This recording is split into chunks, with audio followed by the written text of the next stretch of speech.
حضرات رات گئے کی نشست اب اپنے اختتامی مراحل کی جانب آ رہی ہے، اور کیسے یہ وقت گزر گیا اردو ادب اور خواتین پہ بات کرتے ہوئے، کتنے ہی ایسے نام ہیں کہ جن پہ بات نہیں ہو پائی ہے، اور جی تو یہ چاہتا ہے کہ ایک نشست اس کے اوپر اور ہو۔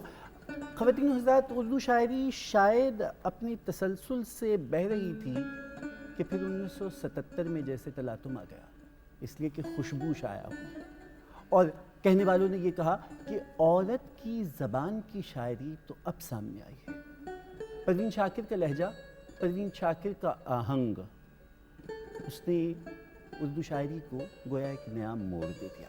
ہمارے پاس پروین پہ ہم ضرور بات کریں گے، لیکن ان کے لیے ایک پیکیج رات گئے نے خاص طور پہ مرتب کیا ہے کہ جس میں وہ اپنی کتاب صدبرگ کے بارے میں گفتگو کر رہی ہیں۔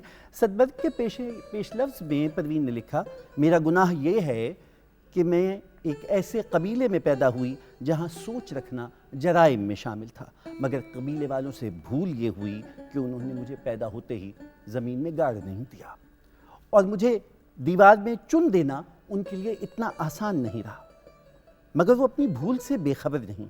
سو اب میں ہوں، اور نہ ہونے کی مجبوری کا یہ اندھا کنواں جس کے گرد گھومتے گھومتے میرے پاؤں پتھر کے ہو گئے ہیں اور آنکھیں پانی کی، کیونکہ میں نے اور لڑکیوں کی طرح کھوپے پہننے سے انکار کر دیا تھا، اور انکار کرنے والوں کا انجام اچھا نہیں ہوتا۔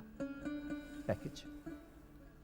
جب آپ عملی زندگی میں داخل ہوتے ہیں تو بہت سے آپ کے واہمے التباس وہ ختم ہوتے ہیں، کچھ اور ان کے ایک چہرے کے پیچھے بہت سے چہرے، آپ کا اپنا شعر ہے نظر آتا ہے۔ زندگی کا جو تلخ حصہ ہے جس کو آپ نے اب تک چکھا نہیں، وہ بھی آپ کے ذائقے کا حصہ بنتا ہے، اور اگر آپ اس طرح ریئیکٹ نہ کریں، میں خیال اپنے آپ کے ساتھ بھی بددیانتی ہوگی۔ میں بھی اسی معاشرے میں سانس لیتی ہوں، تو میں نے جس طرح چیزوں کو محسوس کیا، تو پھر جب آپ کا تجربہ بدلتا ہے تو لفظیات بھی بدلتی ہیں، آپ کا اظہار بھی مختلف ہو جاتا ہے، یہ ہوتا ہے۔ تو بجائے اس کے کہ میں نے بعض جگہ بعض نظموں میں آپ نے شاید دیکھا ہو کہ میں نے عملی کوشش کی، خاص طور پہ شعوری کوشش جس کو کہتے ہیں، کہ ان میں نرمی نہ رہے۔ اگر یہ تجربہ اتنا بٹر ہے تو اس کی تلخی پورے طور پر کنوے ہو، میں نے کوشش کی ہے۔ موت کی آہٹ سنائی دے رہی ہے دل میں کیوں، موت کی آہٹ سنائی دے رہی ہے دل میں کیوں، کیا محبت سے بہت خالی یہ گھر ہونے کو ہے، گرد راہ بن کر کوئی حاصل سفر کا ہو گیا، خاک میں مل کر کوئی لالو گوہر ہونے کو ہے۔ یاسمین، یہ جو انہوں نے کلپ لیا، یہ حمایت علی شاعر سے گفتگو تھی۔ پروین کا لہجہ، نظم لکھی پروین نے یا شعر لکھا؟ مثلا ان کی ایک نظم ہے بدگمانی، اور چھوٹی سی نظم ہے کہ اپنے فون پہ اپنا نمبر ڈائل کرتی ہوں اور سوچتی ہوں اور کرتی ہوں، اتنی دیر تلک وہ کس سے باتیں کرتا ہے؟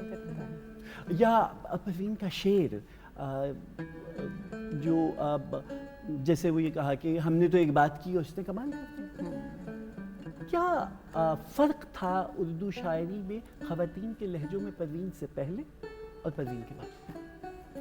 دیکھیے، ہر جو لکھنے والا ہے اس کا ایک منفرد لہجہ ہوتا ہے، ایک پورا تشخص، پورا کریٹو اس کی پرسنالٹی ہوتی ہے، اور ہر ایک دوسرے سے جتنے ہم نے نام لیے ہیں وہ سب ہم ان کو اکٹھے ایک طرح سے نہیں کر سکتے، ان کو بھی الگ الگ کر کے ہمیں دیکھنا ہے۔ لیکن پروین کے ہاں جو ہے نا، پروین کی غزل خاص طور پہ جیسے مجھے ذاتی طور پہ بہت پسند ہے، اور اتنی چھوٹی عمر میں اتنی قوت سے غزل کہنا، وہ ایک واقعی بہت ایک دم سب نے جو ہے سب کو حیران کیا اس نے۔ تو ظاہر ہے وہ جیسے میں غزل پڑھتی ہوں پروین کی، اس وقت بھی پڑھی تھی جب انہوں شائع ہوئی تھی کتابیں، اور غزل وہ بہت اچھی کہتی ہیں۔ میرا خیال ہے اس وقت جتنے خواتین اس وقت لکھ رہی تھیں ان میں غزل تنقید بھی تو ہوئی کہ وہ جہاں گیا لوٹا تو میرے پاس آیا، بس یہی بات تو اچھی ہے میری ہر جائے کی، تو نسائی تحریک نے اس کے اوپر تنقید بھی تو کی۔ بالکل آپ درست کہہ رہے ہیں۔ اصل میں جب ایک چیز یکدم آتی ہے اور چھا جاتی ہے